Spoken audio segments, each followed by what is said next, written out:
Good morning, good afternoon, good evening. Hello and happy Sunday. My name is Marcia Trajano and I'm coming to you from Nashville, Tennessee.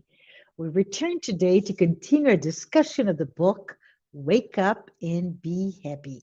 If this is the first time you join us, please note this is the eighth book from the psychological series by spiritual author Joanna de Angelis, and today we'll focus on chapter 25, Inner Plenitude.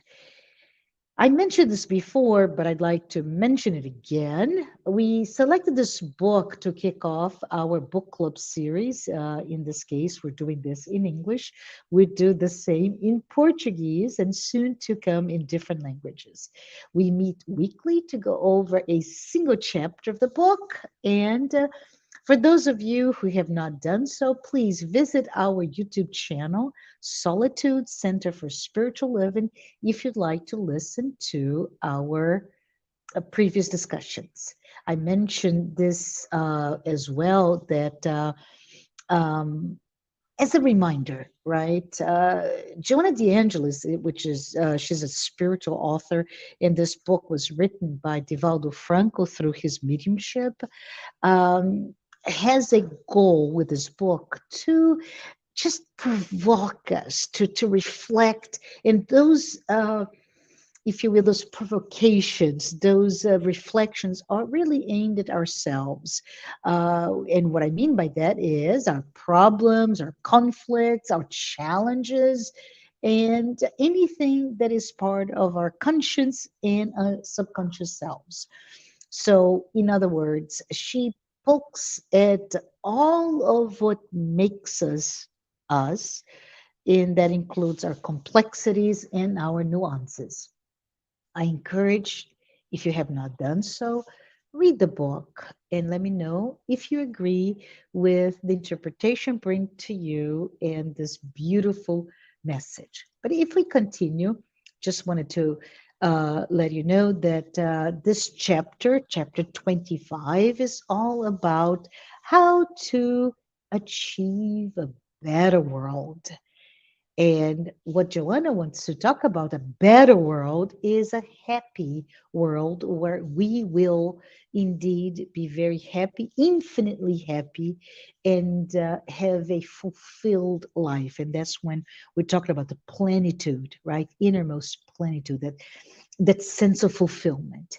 And in this chapter, Joanna, breaks down the notion of what needs to happen and what are the pitfalls in getting there so that we really access this not so magic, it's very clear, very close to us, but this formula to achieving something better that we want, all of us want. And hint, hint, this is, we don't get there by punishing, identifying others and punishing them, but it is really about what is in us. So, in today, so we'll talk about the next 25 minutes or so. We're going to be talking about education, the role of education, achieving this better world, and love it, the inner revolution, right? So let's go ahead and get started. And I wanted to start with the portion about education, and you may read that, right? Only education can set the individual free because it is based on knowledge and a sense of duty in relation to life, society, and the citizens themselves. So let's talk a little bit about what she means by that, and she what she means as she goes into the introduction of the chapter is the sense that is a normal, it's a general misconception, a mistake, if you will, that when we think what is needed to achieve this better world, right, and she centers her whole discussion on the notion that there must be, this is us thinking about, right, this notion that we project that to change the world, to have a better world, we must have some control or controls. We must have some ways to monitor, to police, if you will, or even punish those who are instruments of pain and suffering. So, what I mean by that is those who commit crimes, they must be taken away from society. They must be judged. They must be punished, even. Or if you put maybe not so as outliers, right, in terms of population, but closer to us, right? If we identify addiction, for example, as a source of self-inflicted pain, and as a result, the pain that we inflict to our family members, the closest one, in addiction, talk here very, very broad terms, right?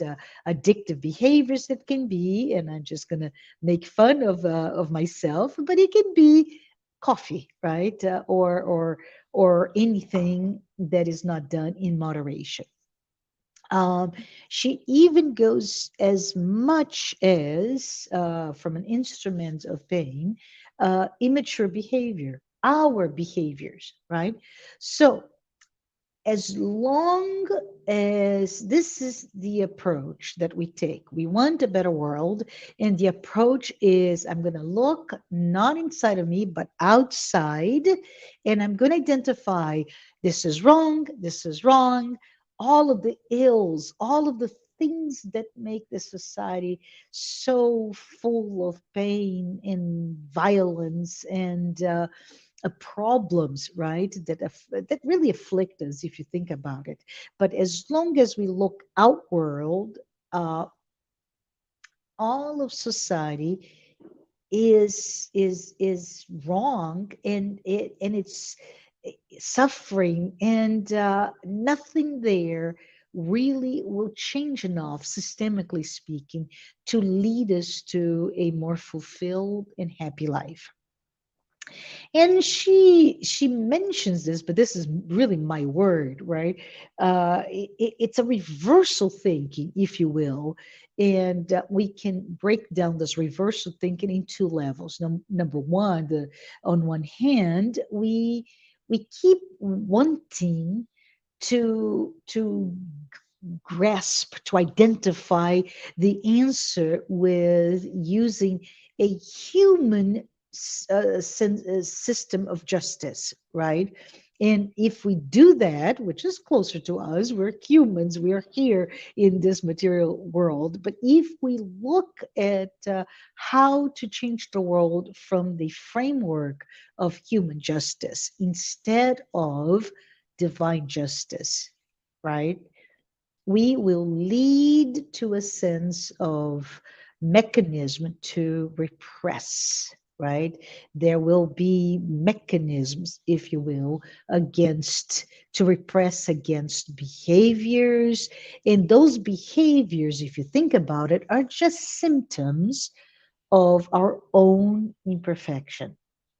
And Joanna reminds us that this repression of behaviors, repressing of thoughts, even or even our identity, that type of thing only, and this is important, only encourages dissimulation, right?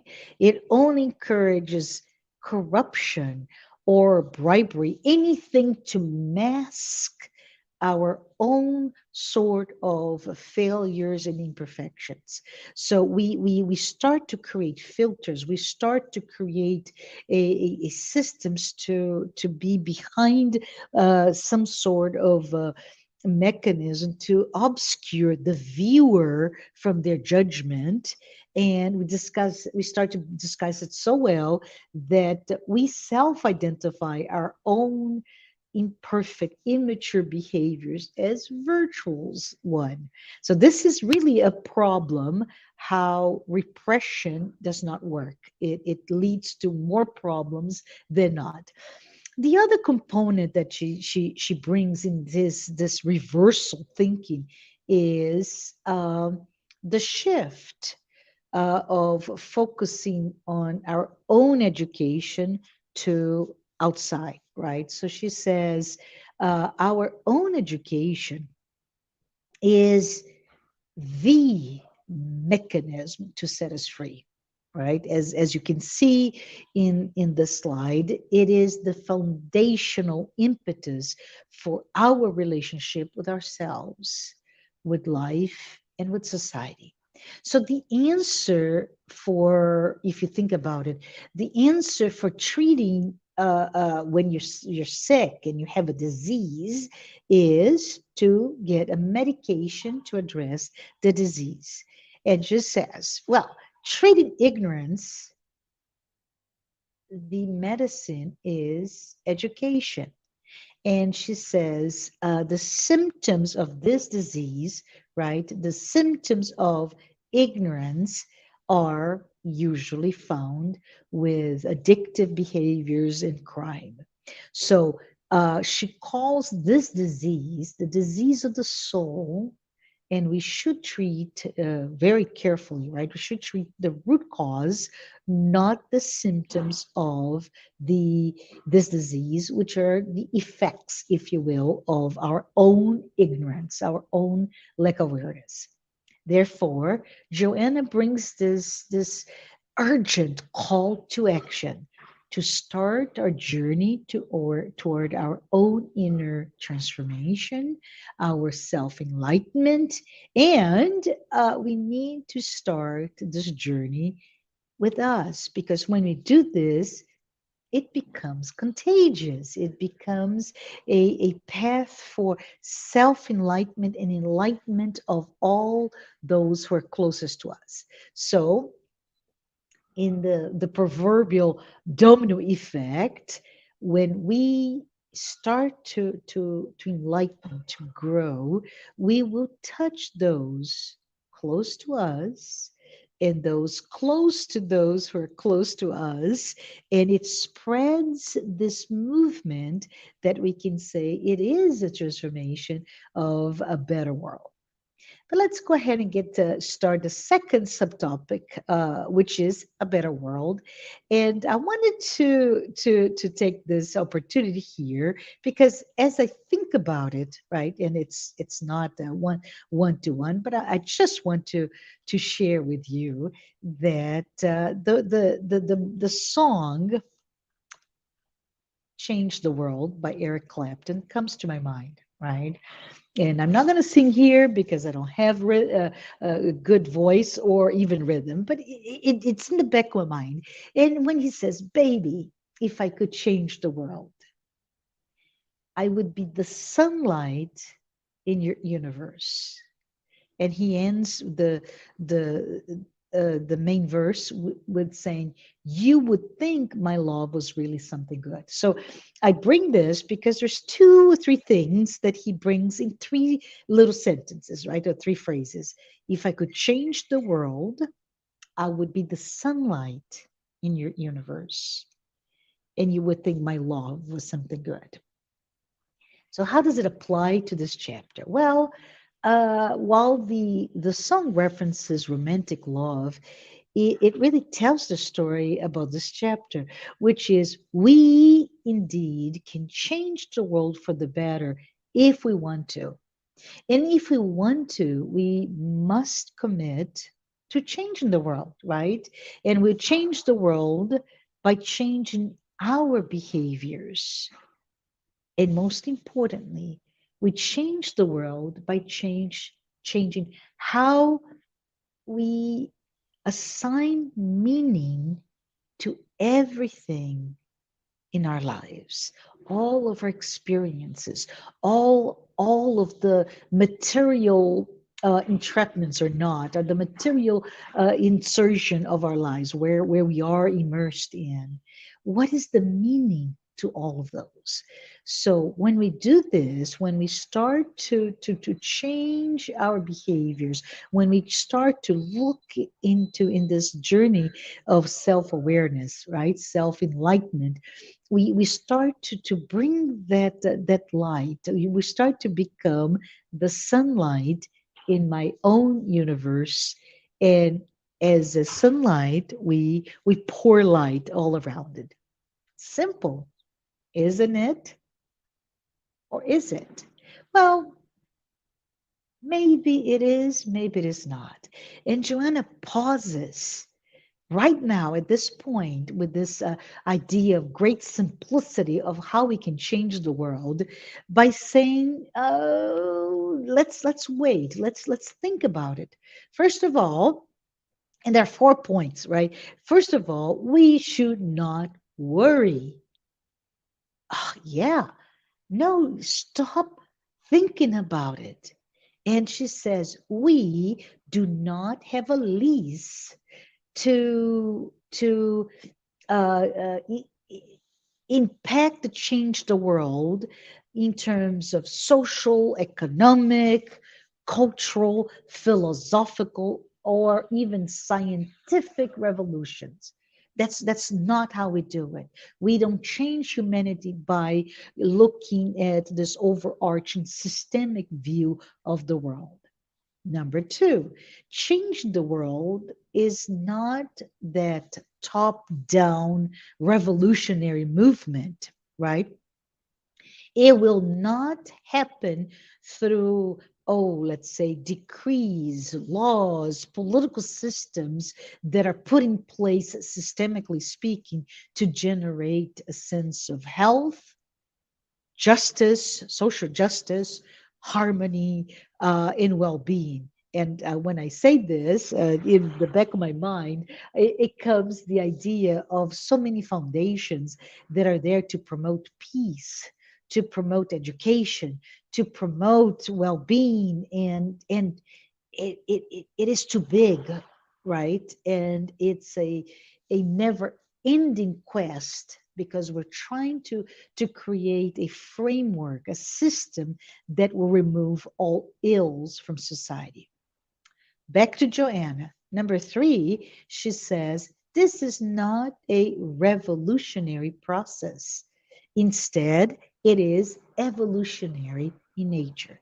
And number four, she wraps it all up by saying the movement, evolutionary process, this movement is a movement to remove self centered, egocentric selfishness from inside of us. That's all. So, what she says is when we are selfish, which is basically our nature, right? As young and immature spirits that we are, this very selfish nature leads to arrogance. It leads to violence. It leads to oversensitivity. So we have all the spectrum of from arrogance to oversensitivity that spells trouble in our point of view. So Joanna says, when we stop being selfish, everything around us start to change. And that includes those systems in government. So just re-say what I've been saying. On one hand, we say we have to change everything, right? Systematically speaking, the world, the government, all of those systems that are in place, their framework, their structure to create a better world. And she says, you're never going to get there.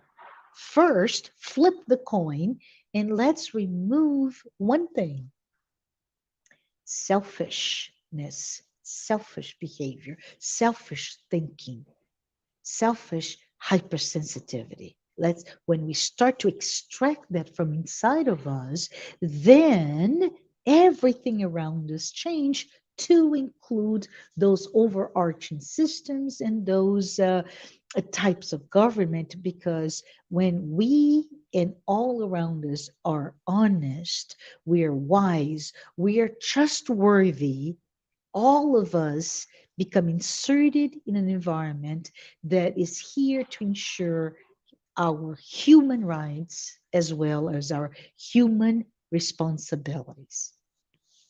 Why is it so hard? Well, When we think about it, we don't just become angels from, you know, just like this. Oh, I'm going to be a better person and I'm going to remove selfishness from us. No, but there's also another component of that, which is we are in ourselves, we're systems of energy and resonance, and we are around those who think and behave and choose meaning to life just like we do. So, imperfect spirits, we all are. We congregate to those that think and behave just like us.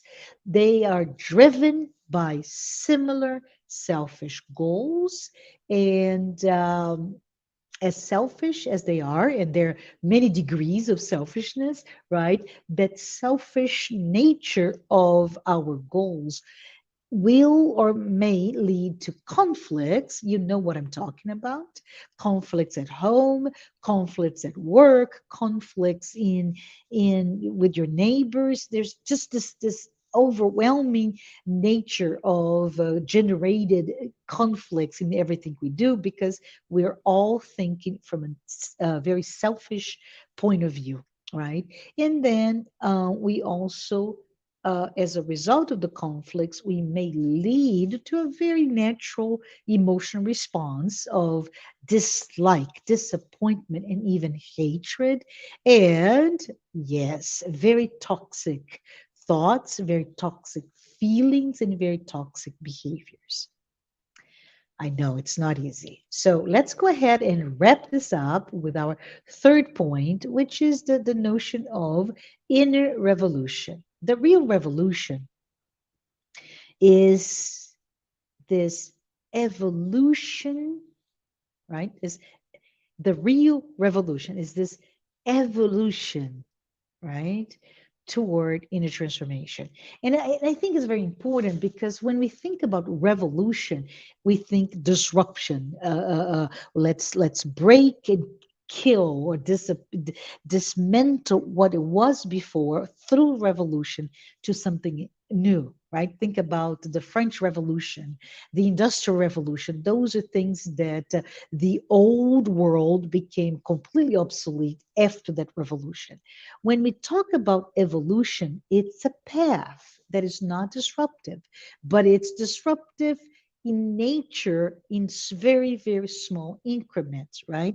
That inner revolution, if I think more of like a spiral, right, that keeps going and going instead of disruption, that inner revolution calls for this look inside of us, this self-awareness, this need and objective, this goal to improve myself. And as a result, it leads to a sense of self-consciousness. And as a result, organically so, it will lead to a path that is modified to toward a goal. Simple example of that is when we become very, let's say, self-aware of behaviors, and I'm just going to pick one, behaviors such as eating bad stuff, right? Things that are not very healthy for us. And we unconsciously go eating and enjoying it, by the way, either sugary or salty or very fattening type of foods. When we say, no, I am going to be better and better, organically we start to choose different types of foods that we ingest, and our path with those choices leads to a healthier life. Very, very simple, right? So, from that perspective, Joanna tells us that every effort, every amount of energy that we apply, right, to any of behavior that we have that may be harmful to ourselves and to others will ensure a construction, if you will, of a better world. which is what we want, right? As an example, and Joanna in this chapter gives us several examples of those who did this, and they exemplify this inside out movement from martyrs, right, throughout history. If you look at their stories, their biographies, you start to see they begin their journey with a sense of integration, of merging with ideals that they embraced. Right? She gives examples for us of scientists. Right? They're committed. Their efforts in they're so committed, and no matter how their ideas and scientific discoveries were resisted, they kept going. Think about, I don't know, an Einstein that had a beginning of his life of such resistance, and yet he was a genius in his mathematical and physical discoveries. And she even talks about the heroes, and we're not talking about a fantasy superhero or mythological superhero, but our heroes. In my case, my hero is Nelson Mandela, right? When I think of him, I just get so happy with the path that he gave to us with his life. So all of those heroes, they lived a life many times full of difficulties and challenges, but they lived their life with this enthusiasm toward their objective, right? In this case, peace and harmony among many different people, regardless of their skin or their social economic condition. So at this point, we'd like to conclude that without our goal to become more evolved, a better person, if you will, the world, larger world, and our world will not change. Yes, inertia is a real thing.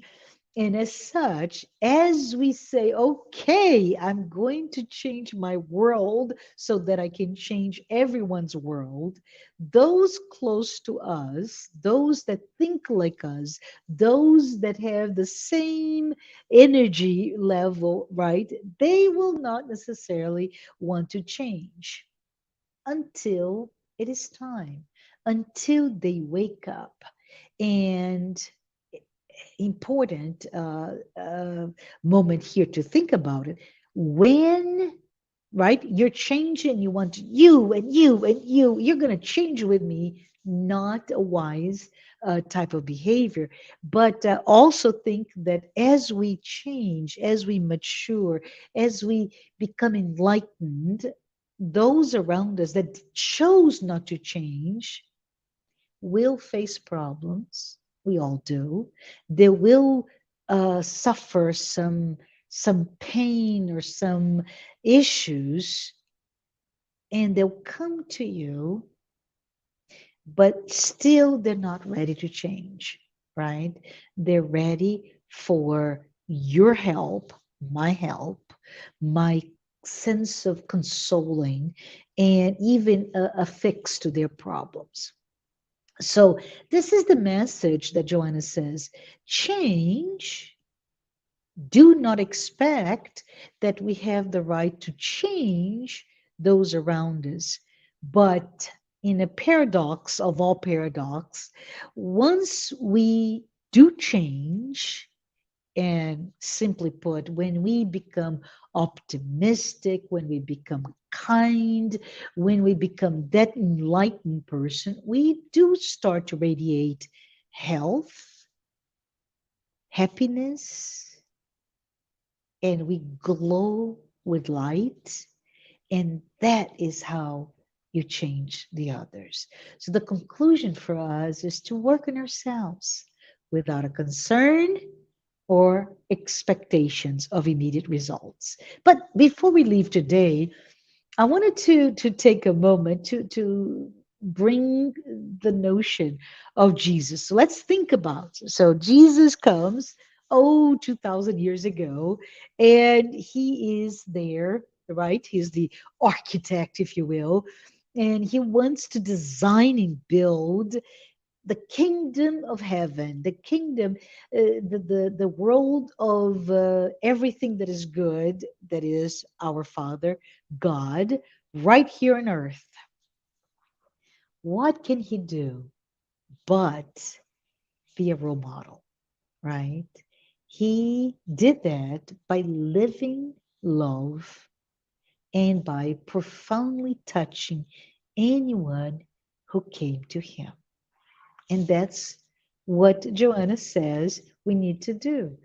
So, of course, 2,000 years ago, right, it's important to know that Jesus, it's been that long that you're here, but your message of love is still transforming humanity. And it does that by pointing the way to us, right? So that we can abandon our own darkness, that we overcome our own ignorance, our own lack of self awareness, and by growing, by becoming light like He was, right? And in doing so, we do access the kingdom of heaven. We do enter in this communion to all that is sacred and divine. So, together with Joanna de Angelis, I invite all of us to educate ourselves to love every possible way that we can so that we can change the world. And to use Eric Clapton's words, I close by saying, baby, we will change the world. We will be the sunlight in everyone's universe, and everyone will know our love is really something good. Thank you so much for being here with me. We'll be back next Sunday and we'll be discussing remaining in harmony. Goodbye, everyone.